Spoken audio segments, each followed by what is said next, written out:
Well,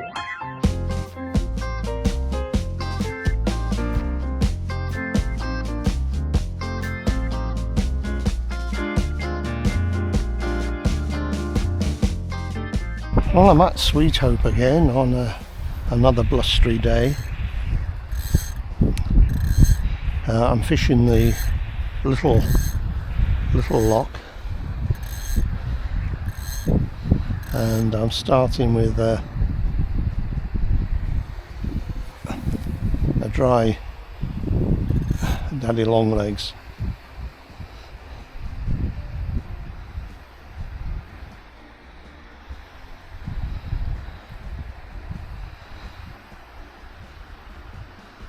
It's funny, there was fine rain as I was tackling up, which wasn't forecast, and I thought, well, at least I'm not fighting the sun today. And as soon as I put the fly on the line, the sun magically appeared from between the clouds. Well, I didn't get anything at that narrow section where I started, which a couple of months ago fished so well for me. I also tried a couple of small spider patterns for 20 minutes and never received a pull. So I thought, well, I'll try smaller dry flies, and I started off with one dry fly, and probably because of the dreaded aging process, I found it quite difficult in the ripple to see the fly, and I actually missed a take, which annoyed me, and then missed another one. So my tactics then was to put a dropper on with a larger dry to use as like a sight indicator, so that I could see more effectively the smaller fly, which is what the fish were going for. I just waded out a little bit. It wasn't absolutely necessary, but because of the angle I was casting and the direction of the wind, with being left-handed, it meant there was less chance of me getting the fly wrapped around my ear.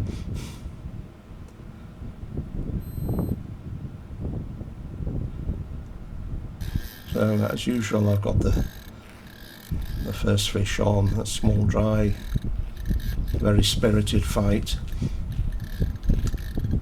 And from the video onwards, I've reduced the fight sequence by a fair bit, because I think there's only so much you can bear of a rod bending and twitching in front of you. But I like people to see just how well these fish perform.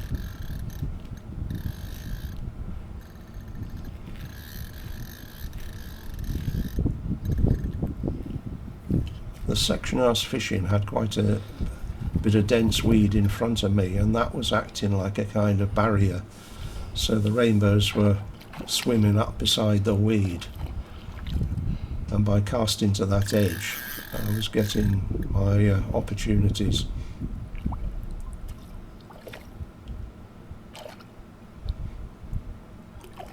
Anyway, I was fishing with my not the Griffiths gnat, which is similar to a Griffiths gnat, in about a size 16 barbless.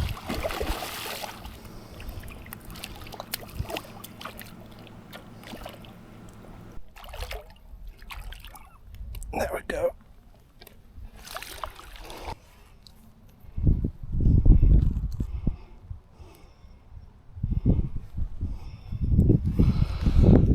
Barbless again. Nice wee fish.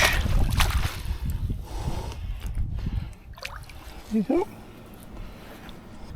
The last fish on this little video, you'll see me with a pair of scissors cutting the dropper away from the cast. The reason I did that is because the fish had swallowed the fly very well down, and even though it's a barbless hook, I don't like with a strong fish jabbing around in its throat region with a pair of forceps, because I think you can do more damage to the gills and the blood vessels in that region. So by cutting the line off, the fish will get rid of that hook very quickly itself. It'll just naturally drop out, and it's one fish that isn't killed for no good reason. I think when you're fishing catch and release, you must always respect the fact that other people want to have some sport, so the better you treat your fish, the more likely they are to be fit and healthy for the next person. And also when they've been caught a few times, they get harder and harder to catch, so it's more of a challenge.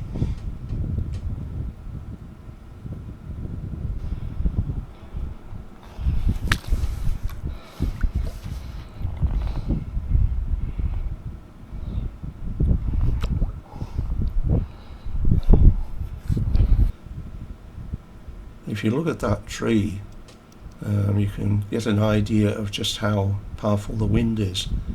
But because there's a lot of bushes and trees behind you in different parts of this little lake at Sweethope, you can get some shelter. So even on a really strong windy day that you might be tempted to cancel your visit to Sweethope, my advice is to come down and have a fish. You might surprise yourself and have the best day ever.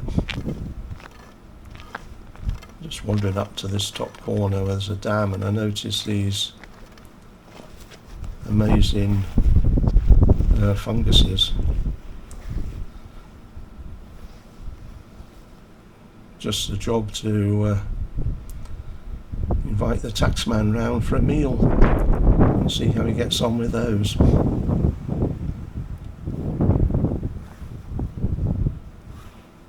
There's a nice path and track right the way around this small lake.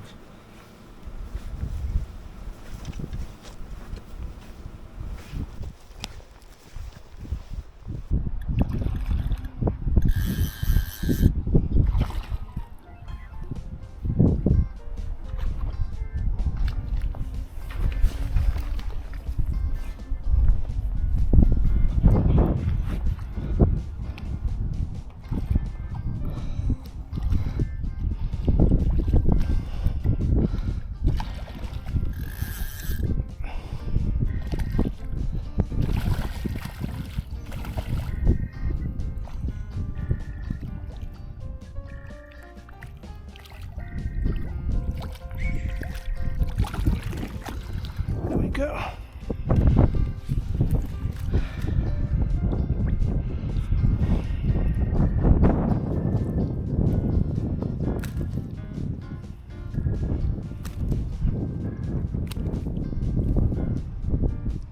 Sit, flies out. Nice conditioned fish.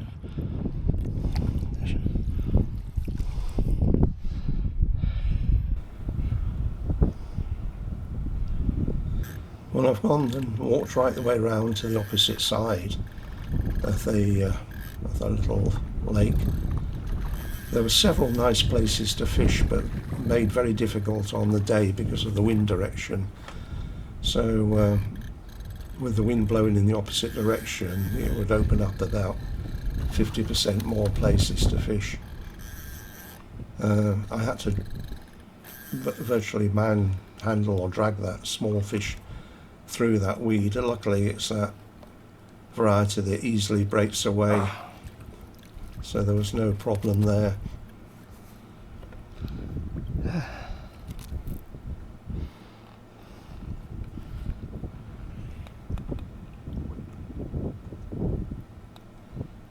Again, you see how easy it is when you're fishing with a small dry just on the edge of the mouth, barbless hook.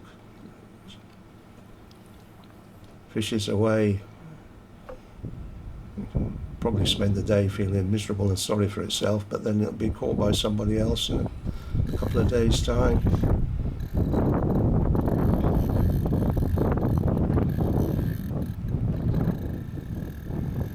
Right, at this fish, I'm back at the top corner.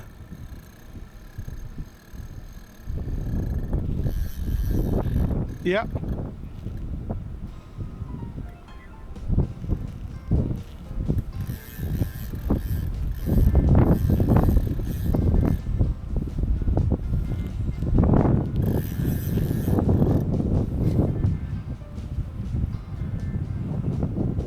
It was quite interesting.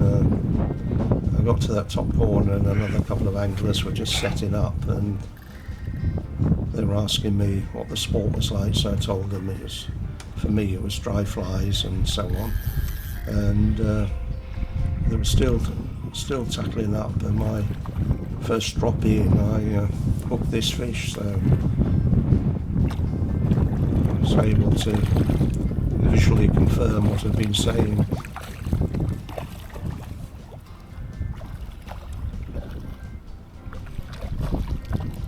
This fish seemed to have some kind of spinal deformity.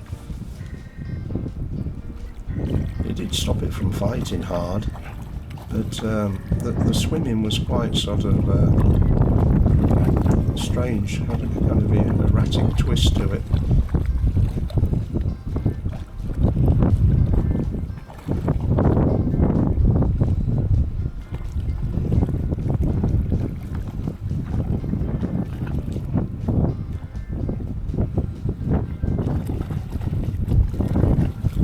Putting a heck of a lot of pressure on that fish, and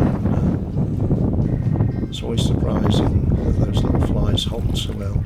Didn't mess around in it. There we are. It's in the net.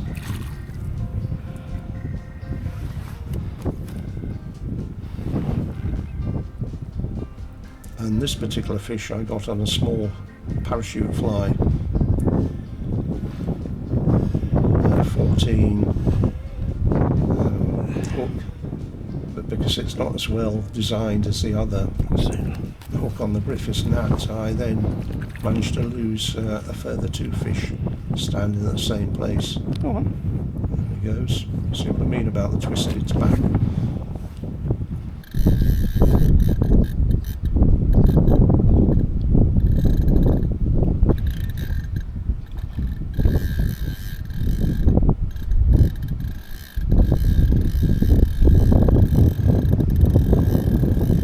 I saw this fish rising very close to the shore, and it was quite a long cast, but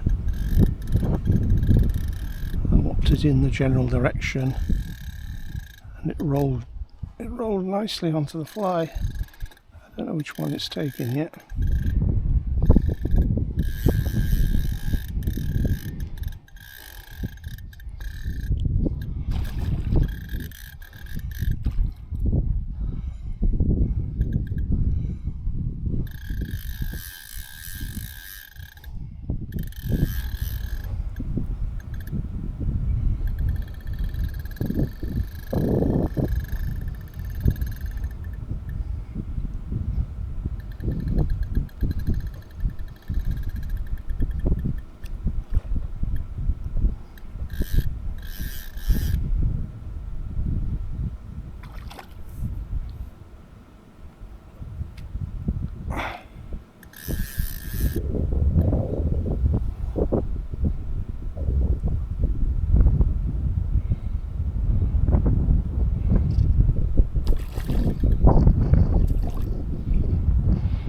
It's taken the bushy top dropper.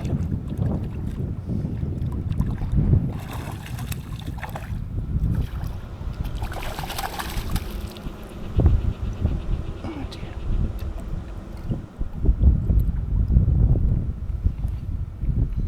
There we go. Nicely does it. The fish took the dropper.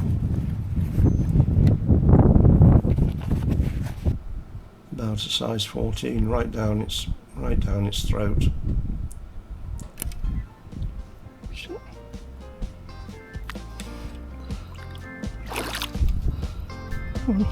Away you go.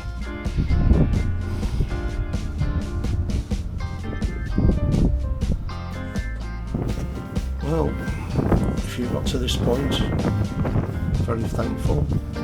Please like and subscribe, and thanks so much for watching. Bye for now. Bye.